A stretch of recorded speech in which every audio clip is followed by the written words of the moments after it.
রোহিঙ্গা সংকট সমাধানে প্রধান উপদেষ্টার দেওয়া ৭ দফা বড় ভূমিকা পালন করবে বলে আশা জানিয়েছেন জাতীয় নিরাপত্তা উপদেষ্টা খলিলুর রহমান। কক্সবাজারে আয়োজিত রোহিঙ্গা সম্মেলনে যোগ দিয়ে কথা বলেন তিনি। এ সময় প্রত্যাবাসনই রোহিঙ্গা সমস্যার একমাত্র সমাধান বলেও উল্লেখ করেন তিনি।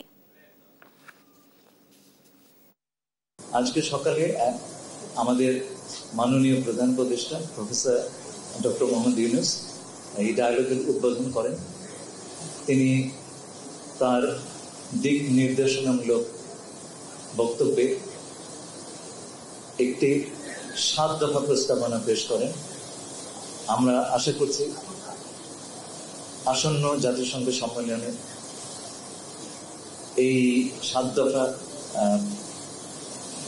একটা বড় ভূমিকা পালন করবে।